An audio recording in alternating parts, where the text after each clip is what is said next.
Bonsoir à tous, bienvenue à ce flash d'information. Nous commençons tout de suite par le palais présidentiel où s'est tenu ce mercredi un conseil des ministres sous la houlette du président de la République, Alassane Ouattara. Le conseil a évoqué plusieurs sujets, notamment le foncier urbain, l'exploitation pétrolière et gazière et la livraison des travaux d'infrastructure de la CAN.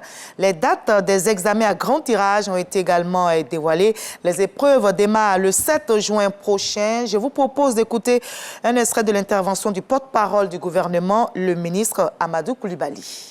Au titre du ministère de l'Éducation nationale et de l'alphabétisation, le Conseil a adopté une communication relative au lancement des examens à grand tirage de la session 2023.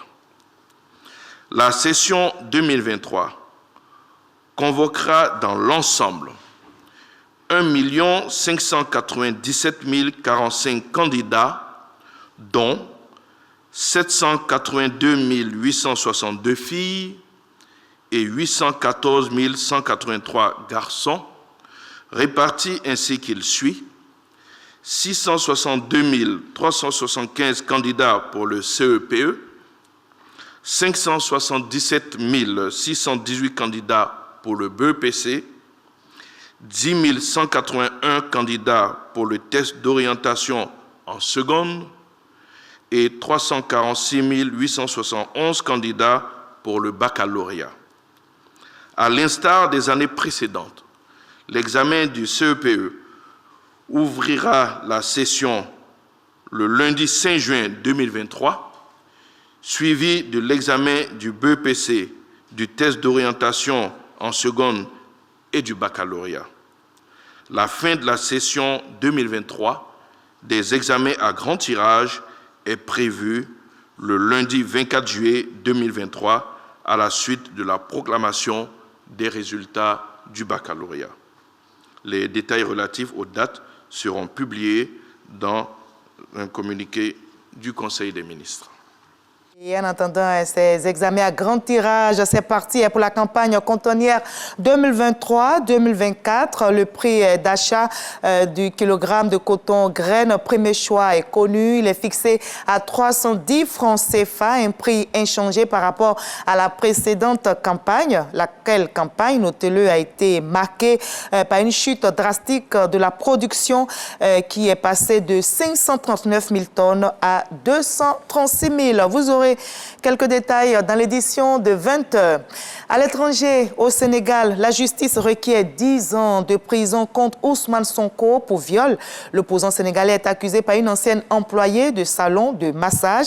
Il était absent hier au banc des accusés. L'opposant est resté à Ziguinchor, la ville dont il est maire, estimant que sa sécurité n'était pas assurée. Ousmane Sonko, candidat à l'élection présidentielle de 2024 au Sénégal, rejette toutes les accusations de viol et dénonce un complot du pouvoir pour l'écarter du jeu politique. Le délibéré est attendu le 1er juin prochain.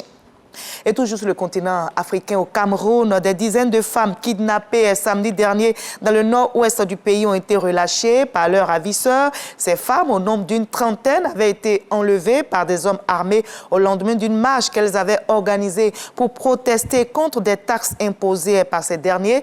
Ces groupes séparatistes qui font la loi dans cette région du Cameroun ont décidé d'imposer aux habitants une taxe de 500 francs CFA pour les élèves du primaire et 10 000 francs pour les adultes.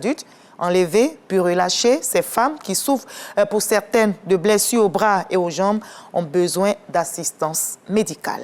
Et on va terminer par le Tchad où on les appelle désormais les oubliés du 20 octobre. Ce sont 18 personnes. Elles ont été arrêtées lors de la répression sanglante du 20 octobre 2022 et elles croupissent toujours en prison.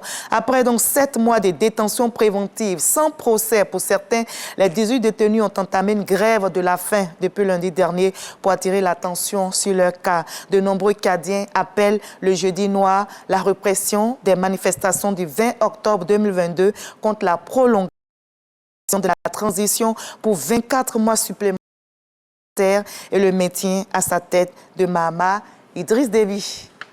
Et je vous donne rendez-vous à 20 h pour le point complet de l'actualité nationale et internationale. Mais juste après ce Flash Info, je vous invite à suivre l'info régionale pour avoir toutes les nouvelles de nos très belles régions. C'est ici en Côte d'Ivoire. Allez, à tout à l'heure.